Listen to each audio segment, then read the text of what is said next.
4, 3, 5, 4, 3, 2, 1. Est-il plus grave en France d'écrire des livres qui dérangent ou d'assassiner en moto une fillette de 7 ans? Visiblement, pour la justice française, ça l'est beaucoup plus. Hervé Ryssen, auteur, essayiste, intellectuel, a été incarcéré 17 mois pour ses idées. Le salopard qui a tué la môme de 7 ans à Valoris est sorti libre après 48 heures de garde à vue. On va parler de liberté d'expression et de conscience en France républicaine. Avec Hervé Ryssen, vous êtes sur Géopolitique Profonde. C'est parti!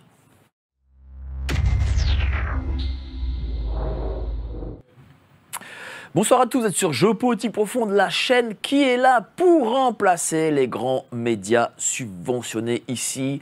La parole est libre et elle le restera. N'oubliez pas de vous abonner à la lettre de Géopolitique Profonde, le numéro 16. Déjà, voilà, c'est le numéro de rentrée de septembre.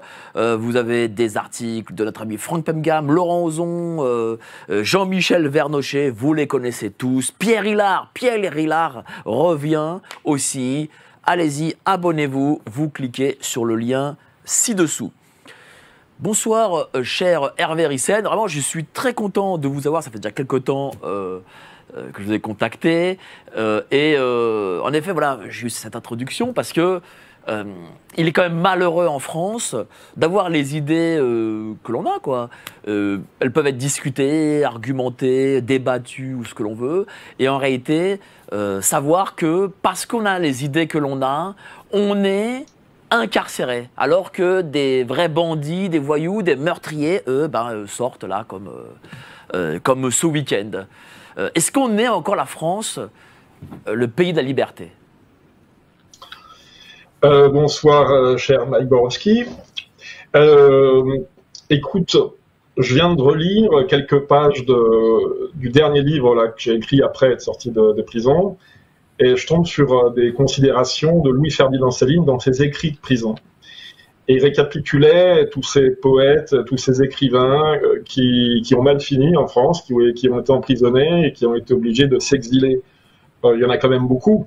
Alors évidemment, sous la République, disons, ce sont les intellectuels d'extrême droite qui morflent, entre guillemets, mais même sous la monarchie, on sait que des écrivains, je ne sais pas, comme Villon par exemple, Voltaire, Victor Hugo, ont été obligés de s'exiler ou de quitter le territoire ou ont été emprisonnés. Chénier aussi, par exemple, le poète Chénier.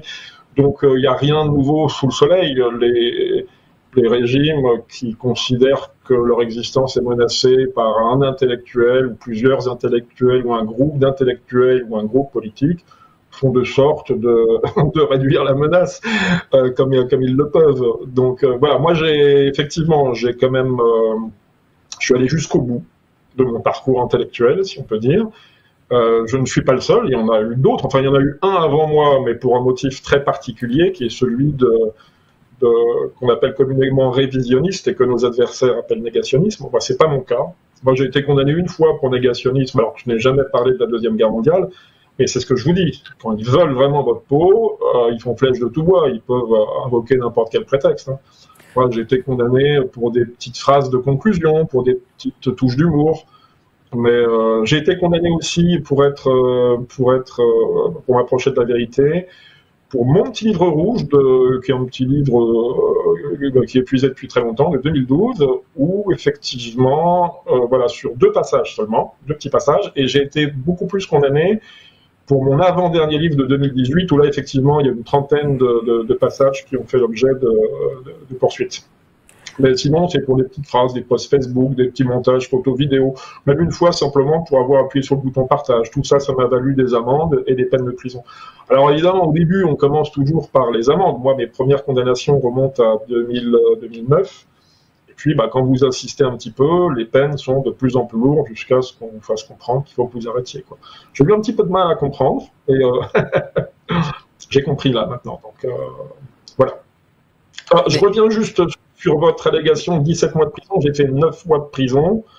Je crois même que c'est 7 mois de prison effective. C'est une condamnation de 9 mois qui s'est traduite par 9 mois parce qu'il y avait les remises de peine automatiques. et ensuite les remises de peine à la discrétion du juge d'application des peines. Donc j'ai fait 7 mois effectifs, c'était 17 septembre 2020, 17 avril 2021, sachant que c'était un peu compliqué parce que j'étais aussi pas seulement condamné, mais aussi prévenu sur d'autres affaires, des peines qui venaient tomber, et d'autres, et j'ai eu 5 ou 6 procès depuis, dont 2 ou 3, je crois, alors que j'étais en prison, 2 ou 3 juste après être sorti de prison, donc tout ça, ça s'est accumulé. Et là, maintenant, je suis sous bracelet électronique depuis le mois de novembre et encore jusqu'au mois de janvier. Enfin, là, je vais avoir la semaine prochaine, j'ai une audience devant le tribunal pour une demande de libération conditionnelle, c'est-à-dire qu'on m'enlève le bracelet électronique. Et puis, et simplement, j'aurais pointé une fois par mois chez les SMIP. Moi, je vais vous dire ce que je trouve très choquant. Ouais. C'est que voilà, je vais faire l'analogie parce que c'est la dernière affaire qui est sortie en date. C'est que les vrais voyous, les vrais meurtriers, les vrais voleurs, assassins, violeurs, et ce que vous voulez, eux ne subissent pas la justice comme vous l'avez subi. Et on peut parler plus d'un... Enfin, je le dis, ce sont mes propos et j'en porte moi la responsabilité, ce ne sont pas les vôtres. Pour moi, c'est une forme d'injustice. On est dans une injustice totale. Oui, mais bon, le petit malfrat qui a renversé cette jeune fille, là, j'ai pas eu le temps de m'intéresser à l'affaire, donc je connais pas les tenants, les aboutissants. Bon, ce qui est clair, c'est que c'est pas un assassinat. Un assassinat, c'est la volonté de tuer et d'avoir organisé le crime, d'avoir tout planifié, quoi. Là, c'est pas le cas, c'est un meurtre, en tout cas, qui ne menace pas le gouvernement. Ça ne met pas directement en danger les autorités. Donc, ce qui est sûr, c'est qu'il y a un laxisme évident. On sait tout ça, on voit, tout le monde dans notre milieu regarde les actualités hebdomadaires, quotidiennes, on voit que la justice, surtout, hein, les policiers font tout ce qu'ils peuvent sur le terrain, j'imagine, mais la justice a tendance à être un peu trop souple, sans doute. Comment on l'explique ça? Est-ce qu'il y a une idéologie dans la magistrature? L'idéologie gauchisante que tout le monde connaît, à savoir qui consiste à penser qu'un malfrat, c'est d'abord et avant tout un pauvre, peut-être même un immigré à qui on ne donnerait pas sa chance dans une entreprise pour travailler légalement, pour gagner de l'argent, gagner un salaire et nourrir une famille.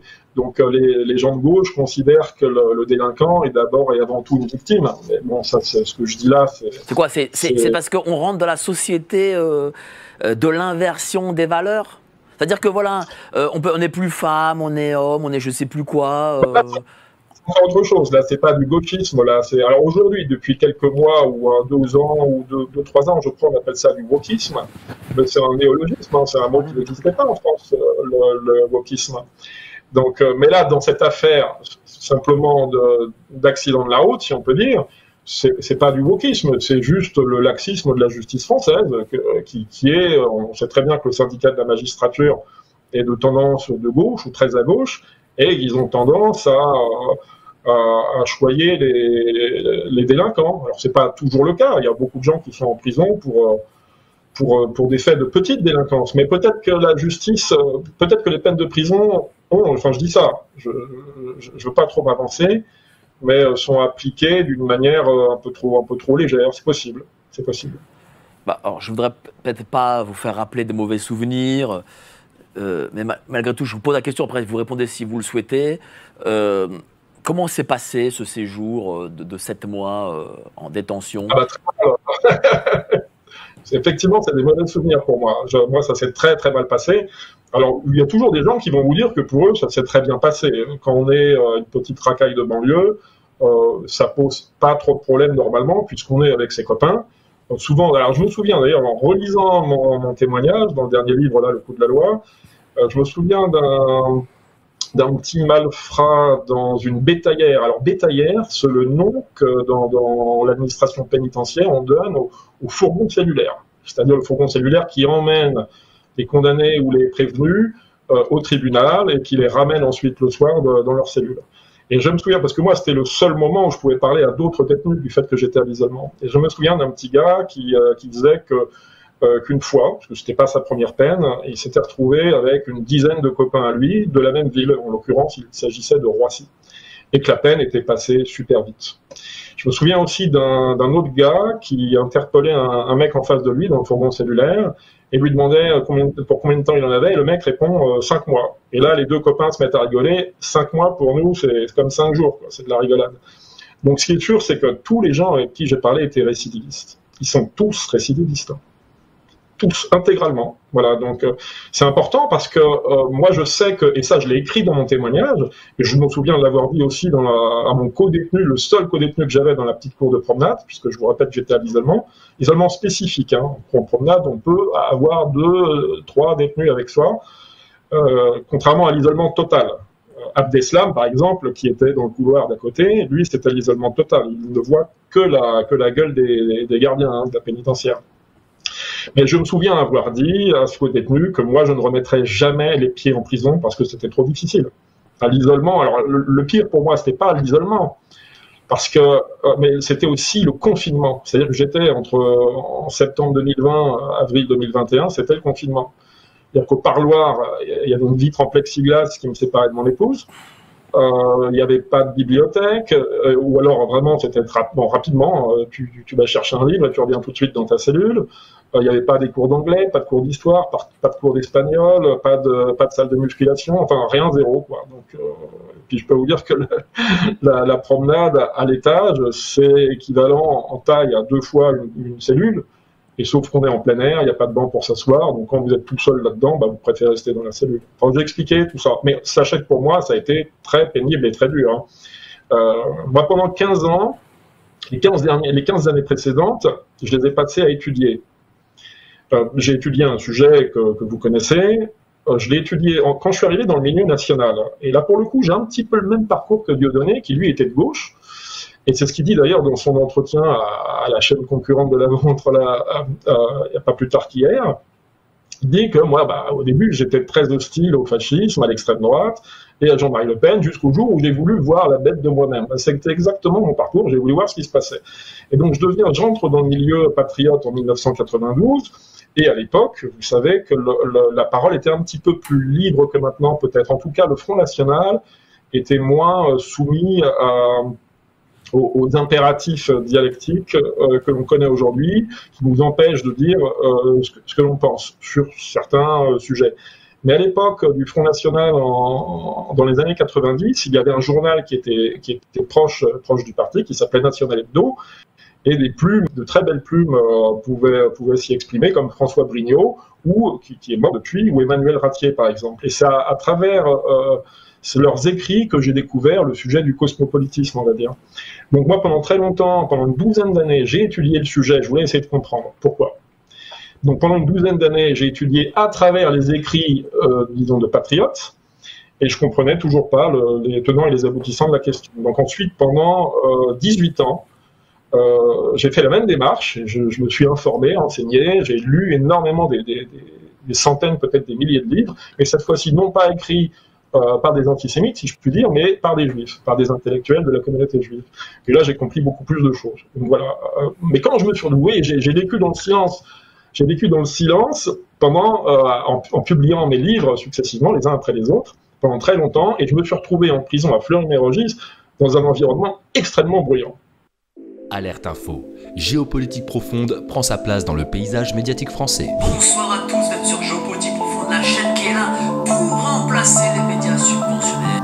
On investit maintenant la rue et on veut vous entendre. Le gouvernement de M. Macron nous a obligés et nous a enfermés chez nous. Mais on a besoin de votre soutien. Alors cliquez sur le bouton j'aime pour nous soutenir.